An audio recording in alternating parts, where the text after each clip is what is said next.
Hello and welcome, dear friends and followers of Dentist.camera, our Live with the Author episode 56. And it's a great pleasure and honor to have, obviously, two dentists. Thank you so much. It was really easy for you to pick up the name. What are we? We are two dentists. Oh, let's call ourselves two dentists. But great having Ali and Zoe.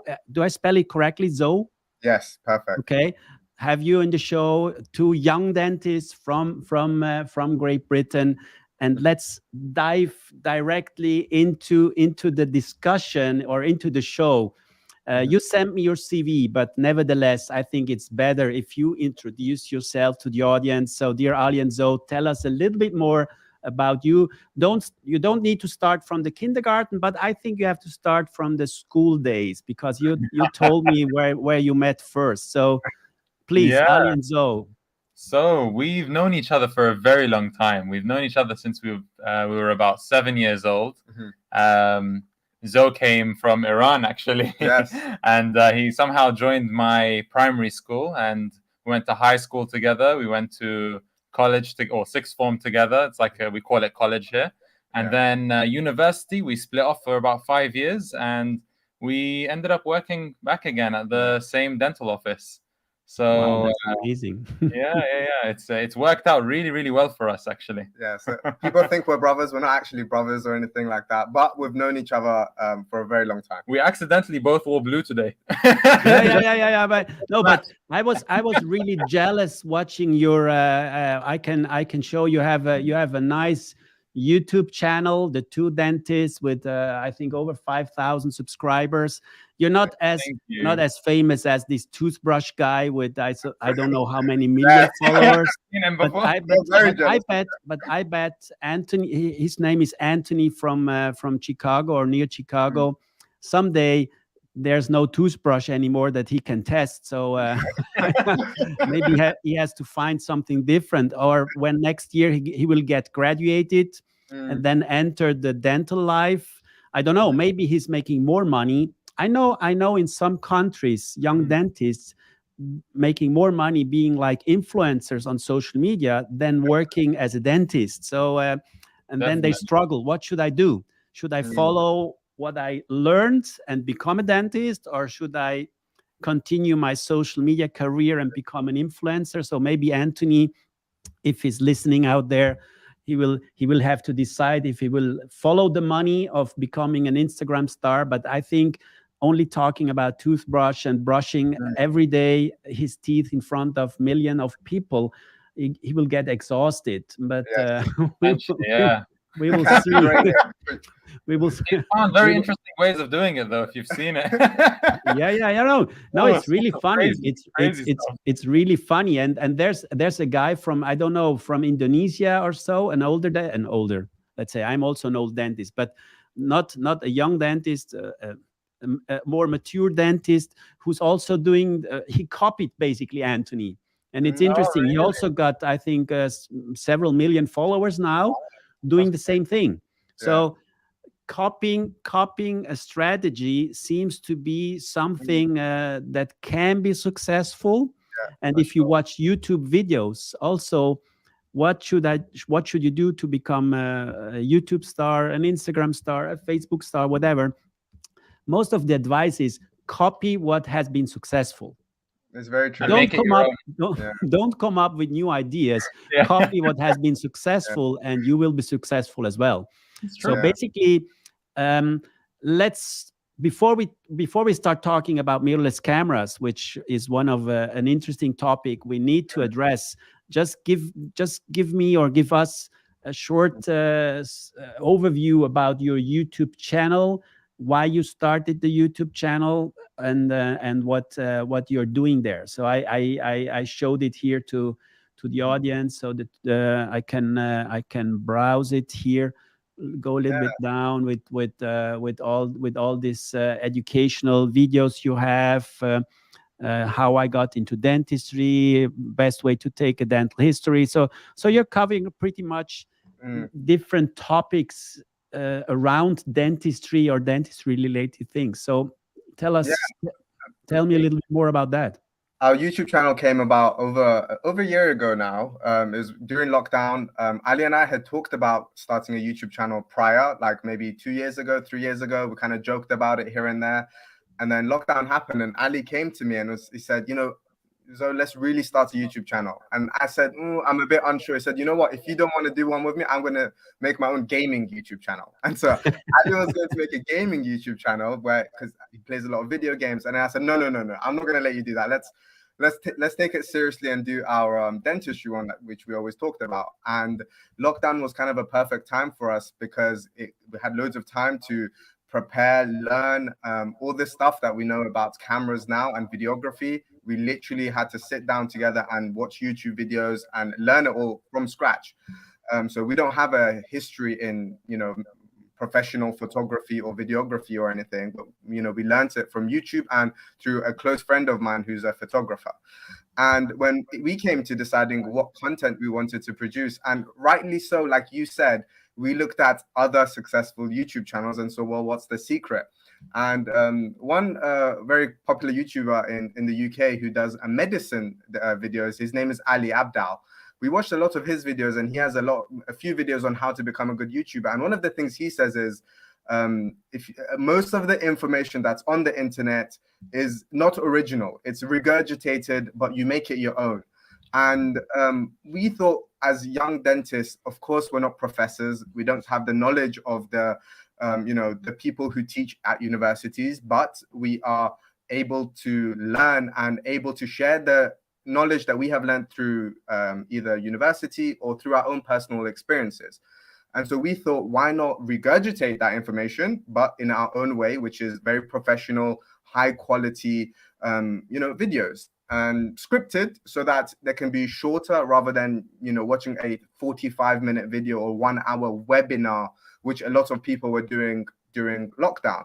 So we thought, who's bothered to watch 1 hour on how to take a medical history? Let's shorten that information into a 10-minute concise professional video and make it so that people can hopefully start to watch dentistry videos in their own spare time, rather than just only when you're going into the library, you want to be focused and you're very prepared to study. We just thought we wanted to make it more concise and casual. And yeah, anything else? I mean, no, you pretty much covered it all. I think there was also the aspect of we felt like a lot of people. When I went to uni, there was a lot of information taught to me by my friends actually, and there was a lot of informal learning going on, and we just felt like there was a lot that we had to share with our younger colleagues. So that's yeah. But other than that, you pretty much covered it all. I think that was a good summary. And I see it's quite popular. So 5,000 subscribers on YouTube is not nothing. It's not millions, but as I used to say, a solid fan base is way more important than having millions of followers. On social media, it's better to have 1,000 or you have 5,000, and that from these 5,000, let's say 500 or 300, or that most of them are coming from the UK and are not like 10-year-old boys and girls from India, China, or wherever, that are just subscribed to your YouTube channel and are useless audience. So that's also a point of discussion. Does it matter how many subscribers I have? No. Yes and no. It's like I compare it in the dental office. It's important to have as many patients as possible as a solid base to have work every day. So you need a certain amount, but you don't need millions again. So you don't need or you could not handle 1 million patients. So it's like 1 million followers is it's not what you should aim for. And so we thought about that a lot before when deciding the content to produce, because we thought, we know our target audience is young dentists, dental students, and we thought we could maybe create content that would be applicable to everyone and not just dentists. But then we thought, our channel is so niche to the dental world. If we release a video where loads of people from other careers start to subscribe, then they'll see that our content is not with what they want to see. So it's a useless subscriber. They will subscribe, fine, but then when we release our next dental video, they're not going to be interested. So we just thought we'd rather stick to our niche. We'd rather have people who are genuinely interested in the content and subscribe for the content rather than randomers who don't really care for it. Yeah. So when did you start playing around, let's say, because you told me that you learned yourself by watching YouTube videos, photography and videography. Have you attended any dental photography workshops, or was this also self-teaching you did? So I'm wondering, because I'm teaching dental photography for over 30 years now. So so I was in 1999. I started my career using analog photography, obviously. I went around until, let's say, my last lecture using slides was in 2004. Wow. But I started with digital photography already in 1999. Wow. Where Nikon came up with the D1. So this was the first digital SLR camera. And I started playing around, learning. It was not so easy to switch over from analog to digital. And then I very soon started teaching other dentists. It was like trial and error, and then share my trial and error experience with others. And this was really fun, a fun time. But where and how did you start with photography? First question, did you already take pictures during your university time, or did you start after that? So we started at uni probably, but we didn't know much about it. We knew that there was a camera that was shared between maybe 300-400 people. One camera.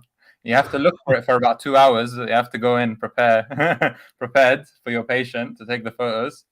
And there were some settings. Who knew what those settings were at the time? And you just try to put the camera on those and press the button on the front of the camera, and that's it. So I think for me, that's how it was for me. I don't know if it was like that for you exactly as well. The same. Okay, yeah. And then I think we started learning more and more in the past year and a half, 2 years, where we actually bought our own cameras and started to experiment like that.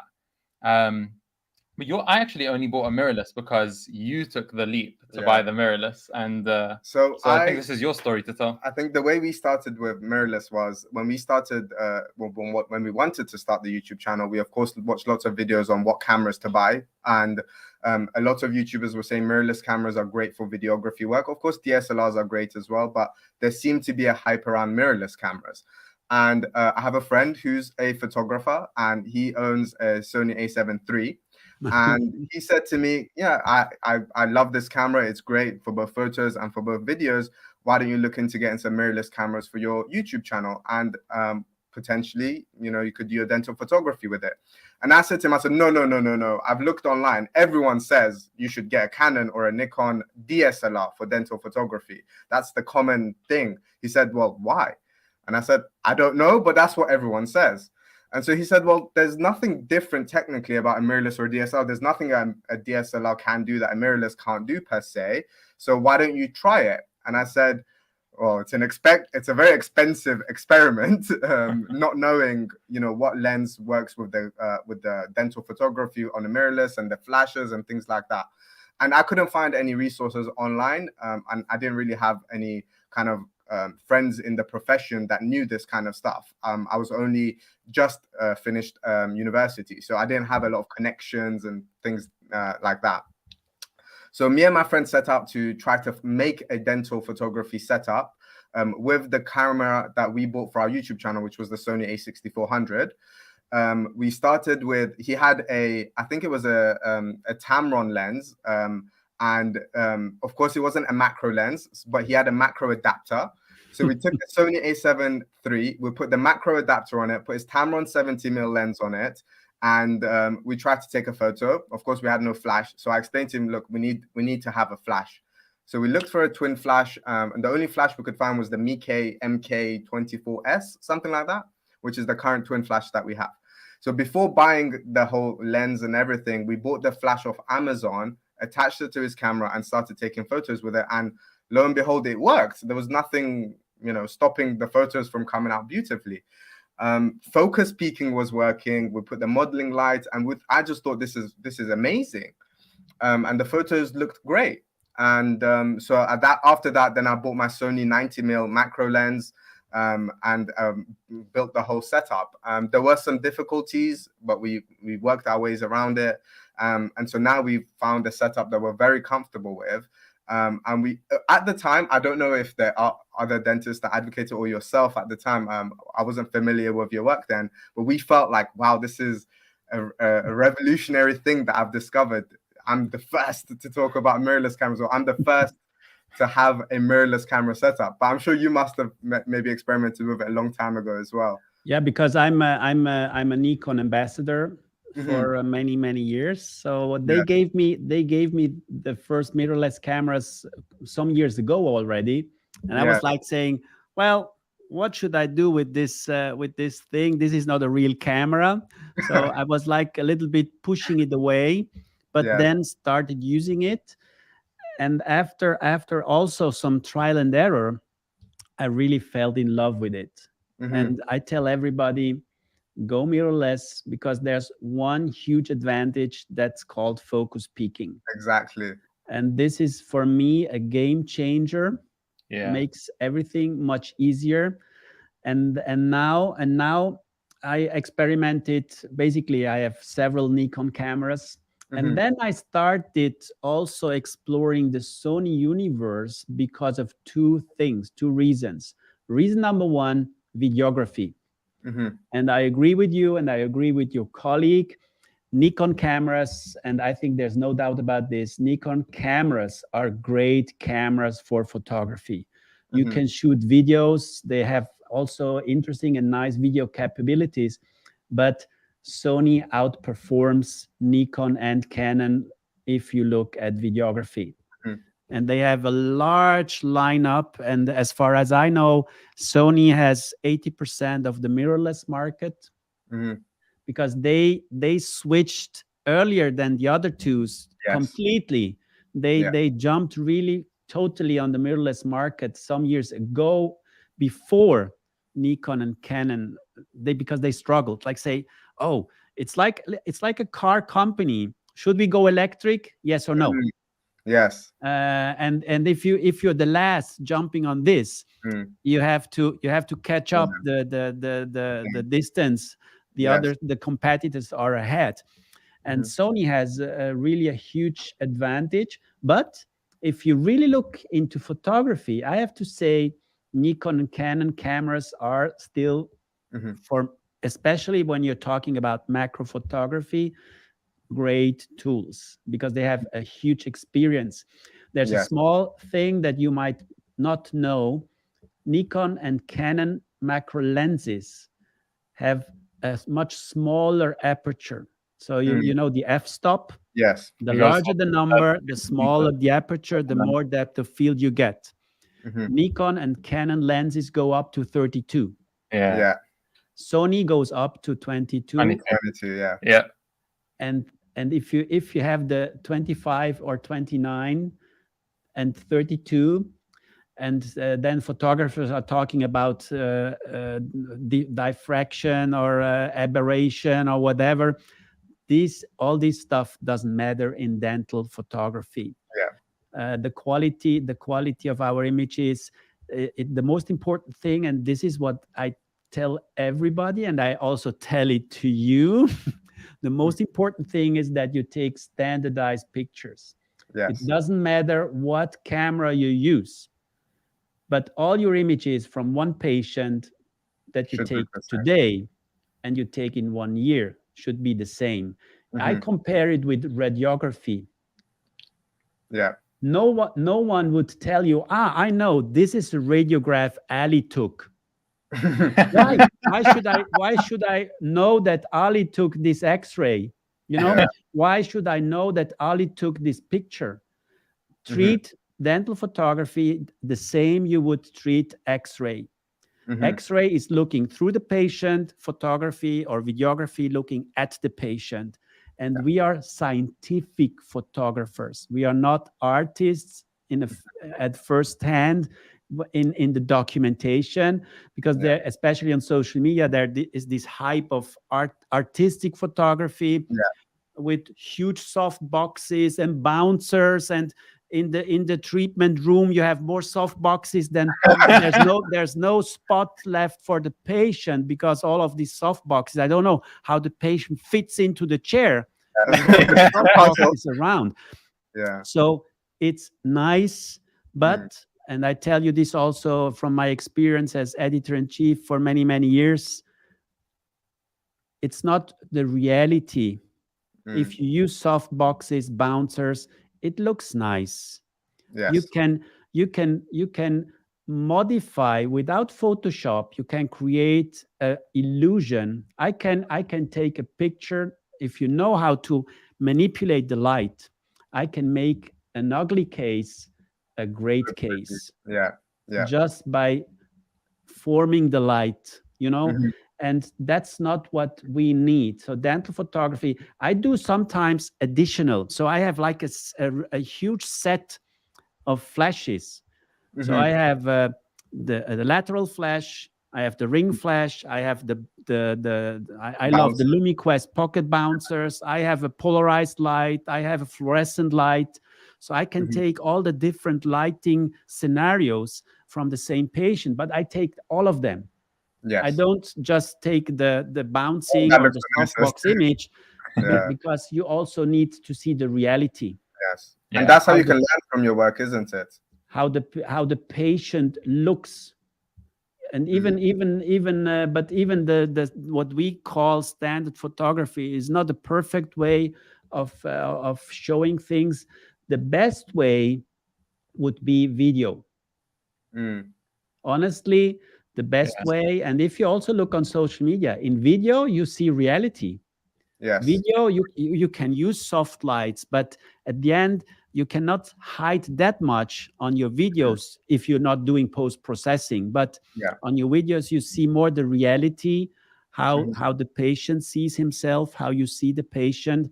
But there's not a standard in how to take a video of a patient. So for me, the photo is like you have the modern dental photography status is I take high quality portrait images, front, smile, lateral view.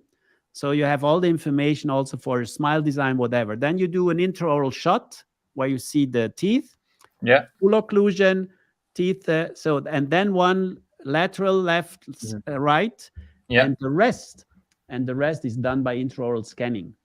I don't take intraoral mirror images.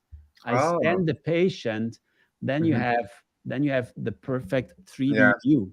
And you can use screenshots of the intraoral scan also for your aligner treatments. When you have to upload images to these aligner portals, Invisalign or whatever, I use screenshots of the lateral view, the occlusal view from my scan for that. Because taking images with the intraoral mirror is not easy. If you don't have the patient with this huge mouth opening, it's difficult. But you need to scan today. You need to scan or physical models anyway. So why should you take then pictures? On an occlusal image, there's no additional color information or whatever. The color is anyway just what the patient sees. So tooth color plays between the canines. Nobody cares what's behind that, or let's say behind the visible part of the mouth. No patient cares if the wisdom tooth is out of shade, Out of curiosity, what scanner do you use? I was one of the first CEREC users in the world. I was also the second CEREC patient in the world. Wow. Wow. Because I was a student. And in 1986, I got 5 CEREC inlays done by Mark Hürzeler, who now is a famous implant dentist in Munich. and he was an assistant at the conservative department, and he did 5 inlays with the prototype of the CEREC machine. Wow. So it was 2 sessions, 8 hour each. Oh, wow. And an 8-hour rubber dam is pretty cool. Wow. And then I decided to jump into the CADCAM thing. And when I opened my office in 1990, so I opened my dental office in 1990 already. I started with 2 CEREC 1. Wow. I bought immediately 2 CEREC 1 systems because I was telling, if I'm a professional car driver, if one car breaks, I need a second one to continue. You need the backup. Yeah. And so this was like I had 2 CEREC 2, 2 CEREC 3, 2 CEREC 3D, and now I have an Omnicam, not one Omnicam and 1 prime scan, because and we have 3 milling machines. Being one dentist, because the most to be more efficient with CAD/CAM dentistry, you need to increase the production volume. Yeah.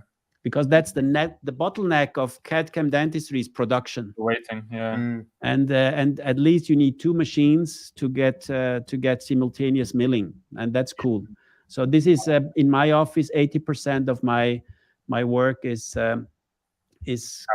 CEREC. I have done I don't know 30,000 restorations. Wow. Oh, wow. Yeah, but over time, it's not wow. It takes time.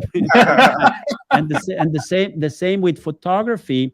But looking back, so I can show you my first image I took with my D1, and I have the same framing in 1999 that I have now. Wow. 23 years later, when taking digital pictures, the colors have changed a little bit, because you know that even if you switch from one camera to the next generation camera and you keep the same settings, the out of the camera is not the same. Definitely. Yeah, it's not. And there are differences between the different brands. And again, recently I started playing around more with the Sony. So I got now from Sony, because they approached me to help them a little bit, jumping into the dental photography market. Wow. I got the Sony Alpha Mark IV, Sony Alpha 7 Mark IV. That's the latest generation, which is also a very nice hybrid camera. It's a great video camera with the flip out screen, so you can also use it for vlogging or whatever. So I would say for the new generation of dentists, Sony offers more versatility, more all-round systems. Maybe they have to work on their equipment. I was allowed now, because we will do they will come to my office, do some shootings, and we will do webinars together. I'm about to write some booklets for them. Amazing. And Sony Europe now allowed me to mention Godox in combination with Sony. Yes. Because they had to admit Sony has no micro flash system. Yeah. And so now Sony Europe officially accepted that I can in the webinars, in my discussions, in my presentations, I can talk about Godox flashes in combination with Sony cameras. What is your go-to Godox flash for the Sony setup? I'm using the MF12. So that's the latest lateral flash. I started exploring the Godox universe.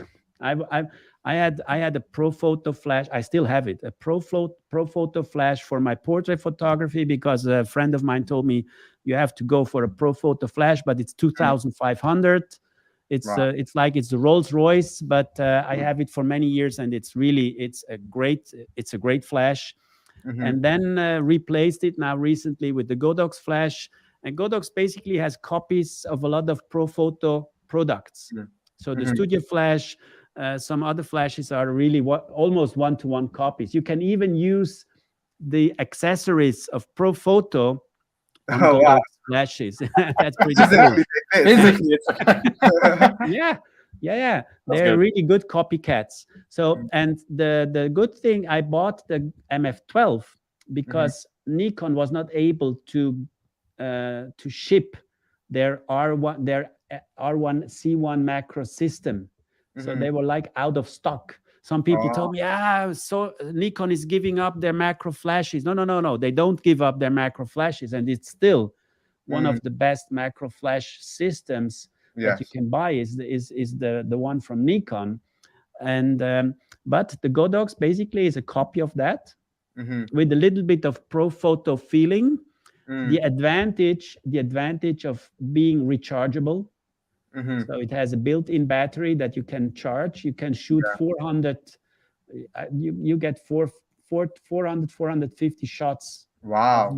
of one thing. So this is a huge advantage. And then I mount it on a flash bracket, giving me the possibility to have in one flash all things. So you can move it close to the lens, then you have the ring flash feeling. You can move it outside. You can also mount pocket bouncers. So you have everything in one system. So also with my Nikon, I have all the Nikon flashes, but I also use the Godox flash.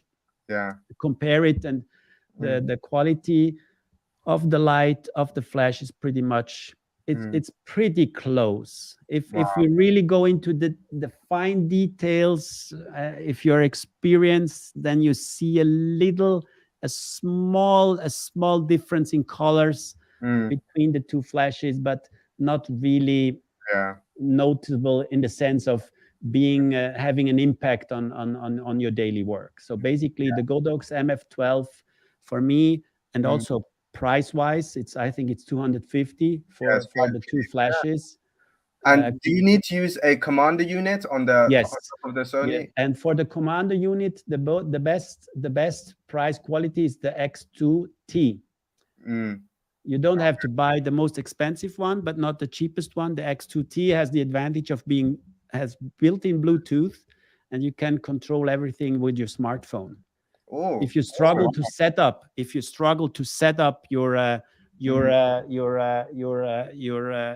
flash, then you can do all the settings or check the settings through your smartphone. That's pretty cool. That's pretty cool compared to other systems. So if somebody would want to start for the ring flash, if you want only buy a ring flash, the Meike MKT14 is the best you get for 120, because it's a copy of the Canon flash. It's a one-to-one copy of the Canon flash with even more power than the Canon flash. Wow. So basically the best ring flash today on the market is the Meike MKT14. That's the best. That's the one we recommended in our video. I think so. It's the Meike. Yeah. You recommended it as well, because you can forget all the other ring flashes. Nikon and Canon. The Canon one would be the copy, or let's say the father of the Meike flash, but at I don't know, 4 times the price of the Meike flash, and this is really great. And for the lenses, you should go for, let's say, at least 90. Better is 100 millimeter lens, but you know that during your experiments, because your trial and error phase. But I'm happy that you also agree with me that mirrorless cameras are the way to go. Recently, I talked to a colleague, and he did some research with he's Sasha Hein, who is the owner of this ELAB protocol. You might have heard about that, of color communication, a very clever guy. And they have hundreds of clients all over the world, dentists and lab technicians. And it's interesting that the old cameras that are on the market for 10 or more years are still widely used by dentists and lab technicians. And it's interesting that dentists and lab technicians, they struggle investing money in their photo equipment. All have the latest car, Porsche, BMW, whatever, but they struggle. They struggle investing in camera equipment. On one hand, you can say even a D90 being a camera from Nikon that is more than 10 years old, still works. It does. It does, because the most important part of your photo equipments are the lens and the flash. Yeah. It's not the camera. Yeah. But sure. a D19 being 10 years old, you don't have the options of setting. The colors Yeah. are not as bright. You have less dynamic range Yeah. of the I think sensor. somebody came to me the other day and they asked me, "Oh, can you help me with my camera?" And he pulled out a Canon 300D, and then I said, "Oh, let me just see the SD card." I opened the SD card. There's a big floppy disk. Yeah. It was an Yeah. 32 Yeah. something. Really old. He's like, "You have the adapter for this?" I was like, "No, I'm sorry, I don't." No, it's really amazing how long dentists and lab technicians stay with their old cameras. It's really amazing. Although today the mirrorless cameras you don't have to buy the most expensive ones. For example, Nikon has a Z50, which is I think 700 or even less, which is a great APS-C sensor, so smaller sensor camera that works perfect. You don't need to go for the 2,000, 3,000, 4,000 cameras.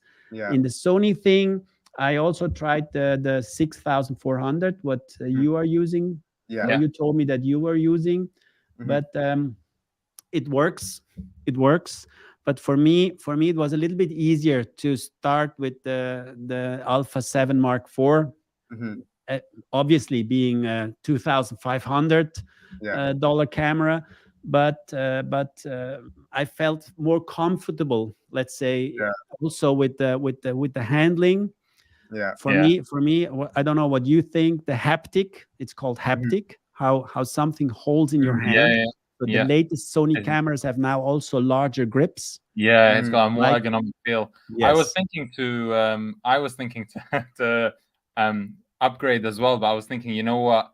I'm just starting, and so let me just save more money. It's more of a budget issue. Yeah. It's more of otherwise we would do the exact same, to be honest with you. Yeah. It's very much the same So reason. maybe if I'm now starting working with Sony, maybe we can get a special deal for you guys. We would love that.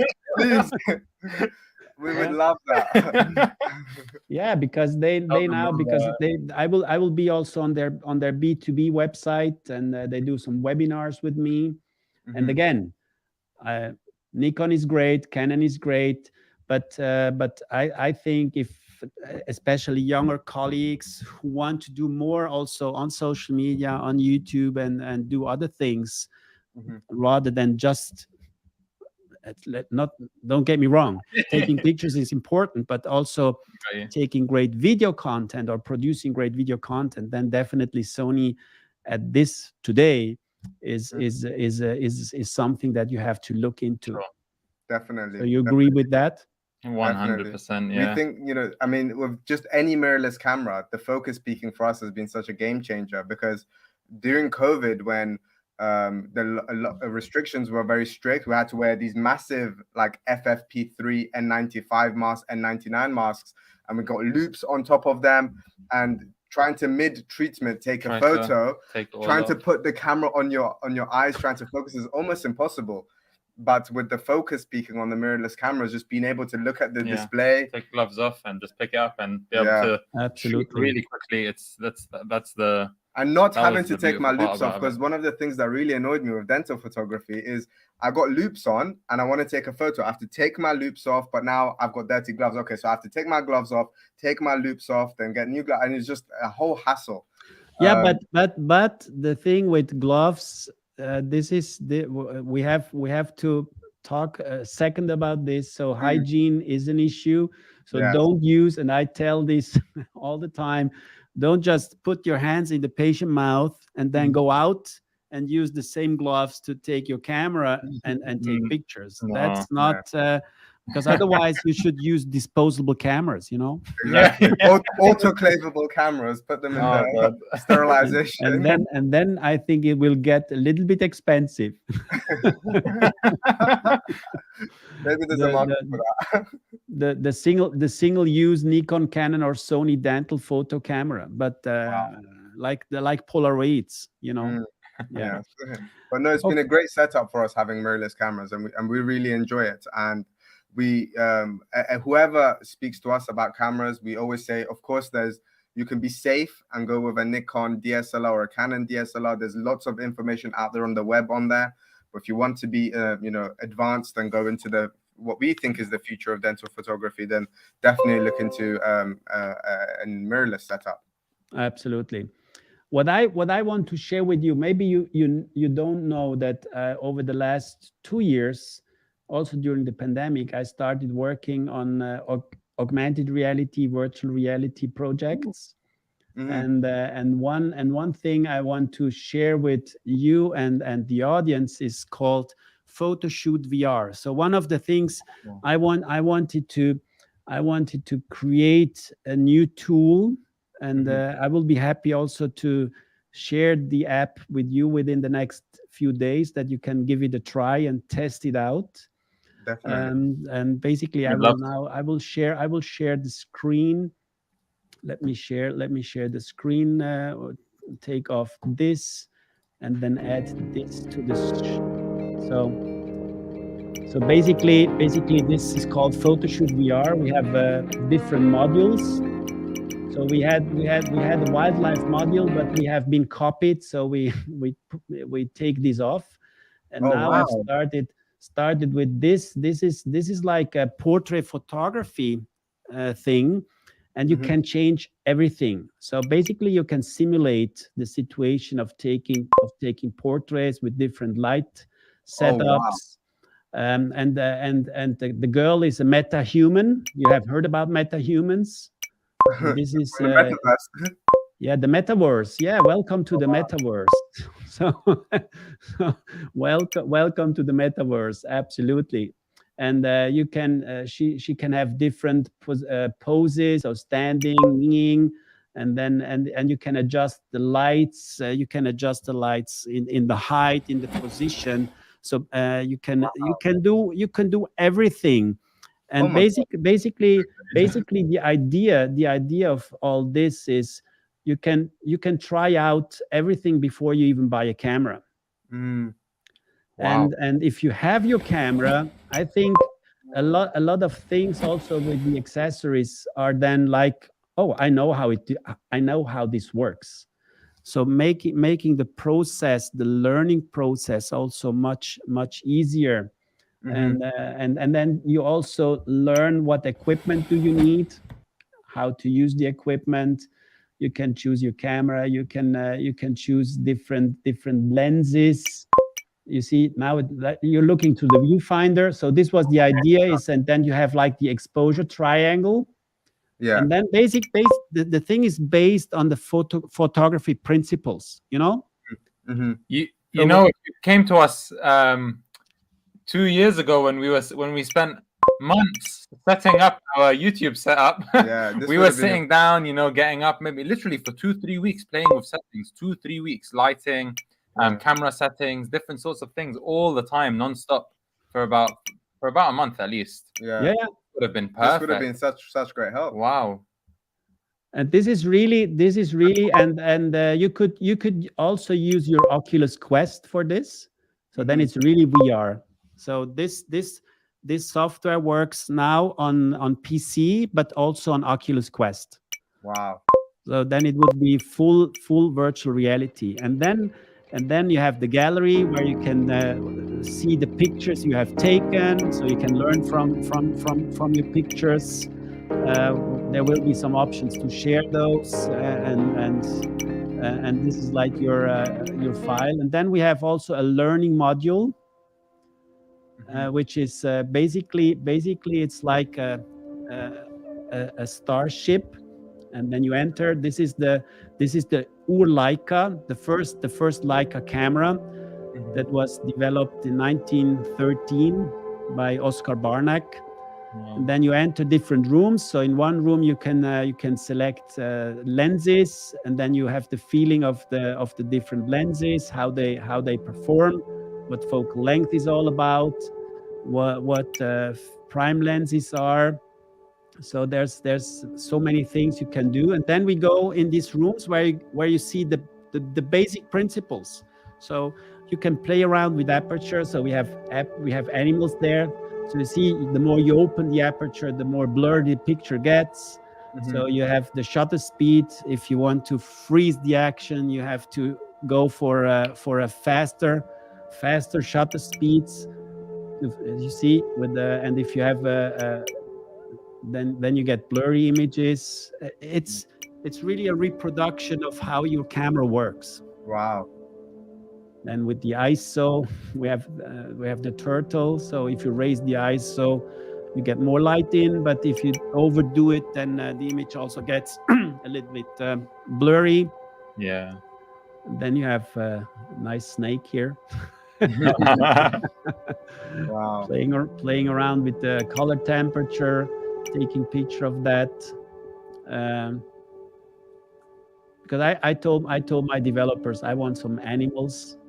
I want some animals there to play around with all these settings. Nice zebra. Then there's this part where when you use flash, the digital camera automatically sets the flash power according to what it thinks is necessary. But many cameras enable you to adjust the strength of the flash light through a feature called flash exposure compensation or flash EV. So if you want to have full control, you might adjust the flash power by hand, starting from 1:1 being full power and going down in fractions to 1/2, 1/4, or even 1/128. This allows better control of the amount of light you want to use to illuminate your subject. And you see, the guy was Oscar Barnack, so the guy who invented all, and the voice was myself. Yeah. So basically, this learning module is all you need to really play around and learn the basic of photography. That's not only for dental photography, but this is really, this is nice. Yeah, that's really good. This is amazing. That's really good. So this is what I'm working on. We will now send this out. I will send you also a copy. That would be amazing. The idea is that if you want a personalized version, we can make a personalized version of that. Wow. So rather than selling the app for $50, you know what I mean, and need of investing a huge amount of money for marketing, I think we are focusing more on companies, universities. Maybe a university says, "Wow, we could use that to teach our students." And then we can, for example, create the campus of the university, or the lecture room of the university, and then they can teach inside their own facility. You know what I mean? So that is branded like a University of, I don't know, Bristol, or where did you study? One guy studied in Bristol, and the other one in. You studied at Bristol, and I studied in Newcastle. So basically, for a small amount, we could then create like a personalized version of this for the university for teaching. I think this is something amazing, and we have already created a lot of different worlds. We have wildlife scenarios, we have underwater, we are working also on the dental office, whatever you want. So basically you can go and say, okay, I want to be a wedding photographer. Then you load the wedding photography module and start playing around, knowing more about that before you go to the first wedding and shooting. Yeah, it's true. Wow, that's incredible. That's really good. This is awesome. How long have you been working on this for? 1.5 years now. Wow.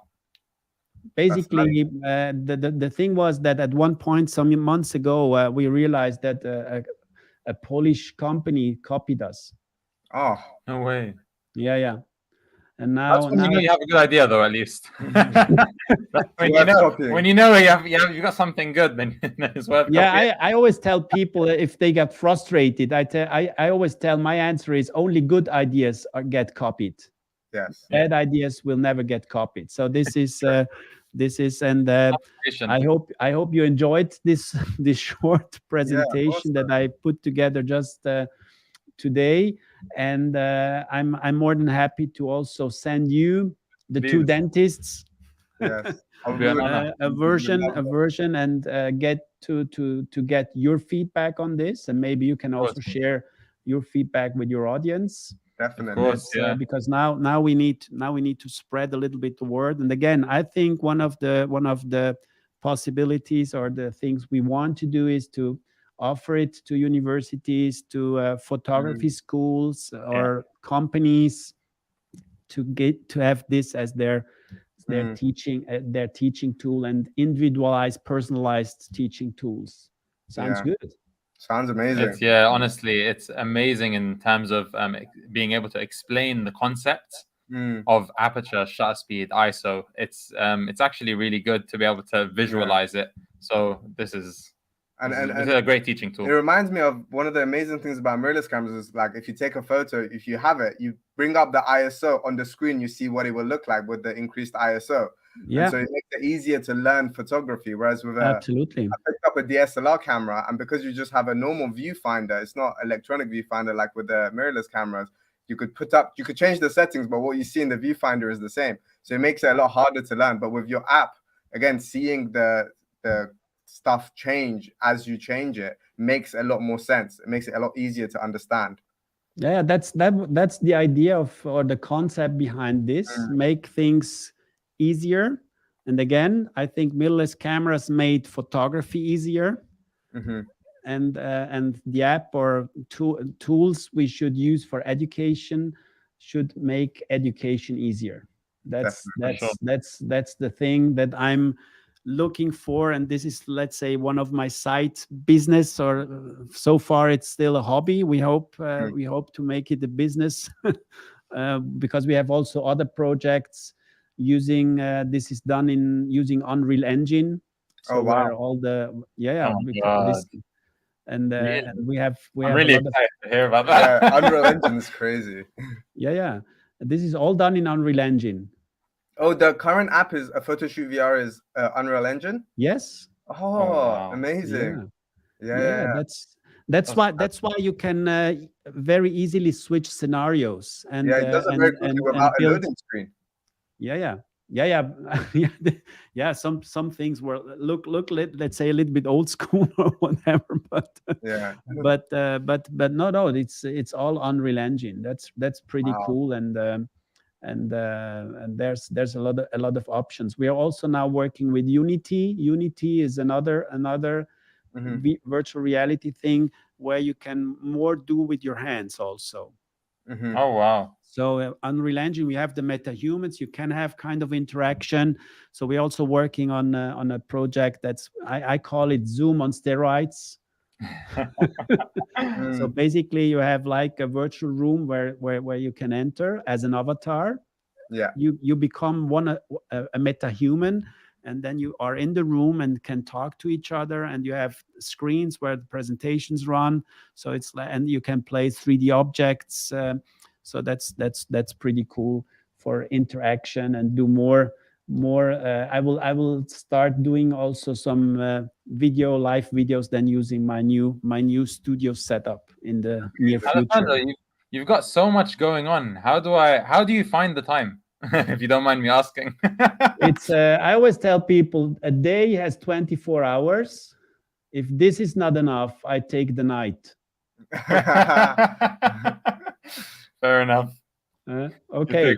So sorry that I not only did an interview with you guys, but I had really to place this kind of commercial because it's really fresh from the press that we now launched this, and I thought showing it to the two dentists would be. I was looking for seeing your reaction on this. So this was for me it was important. It's really good. Surprising you a little bit with this. So I thank you very much for taking your time, being with me, being my guest. Thank you so much for having us. Thank you. We had so much fun. I'm sure we will stay in touch. Definitely. And don't forget the idea I mentioned to you that we need to gather some more dentists that are on YouTube and maybe create a special YouTube event. Yes. Related not only dental photography but a little bit more, because there are so many dentists with YouTube channels. As I mentioned in the intro that we did without going live, there are so many hidden gems around, and we need to collect them and do something. Because one of the last remarks, for me, it's a pity that the dental community is still not collaborating as much as they could or should. So dentists, so I enjoy seeing you being open, communicating, talking to your friends and colleagues out there. Too many dentists are still hidden, don't want to share their knowledge, don't want to share their wisdom. And for me, it's all about sharing. Life is so short. We need to share our passion and our love for what we're doing. For sure. I hope you agree on that. I agree. 100%. Cool. So thank you very much. Now we will end the show with the outro. Please stay online. Yes. Thanks for everybody out there on Facebook, LinkedIn. I know on LinkedIn we had hardly nobody watching, but it's okay. It's more also a test using StreamYard. I can go and stream up to 8 destinations, but the main focus was on YouTube and Facebook. If anybody wants to watch it again, it's there. It doesn't auto delete, so it's there. Can be rewatched. You can add comments. We will check out if there are questions later on. We can answer those questions as well. So stay safe. Have a great day, and I'm really looking forward to talk to you again and follow your journey on YouTube as well. Thank you so much for having us, Sandro. Thank you. Bye-bye. Bye-bye.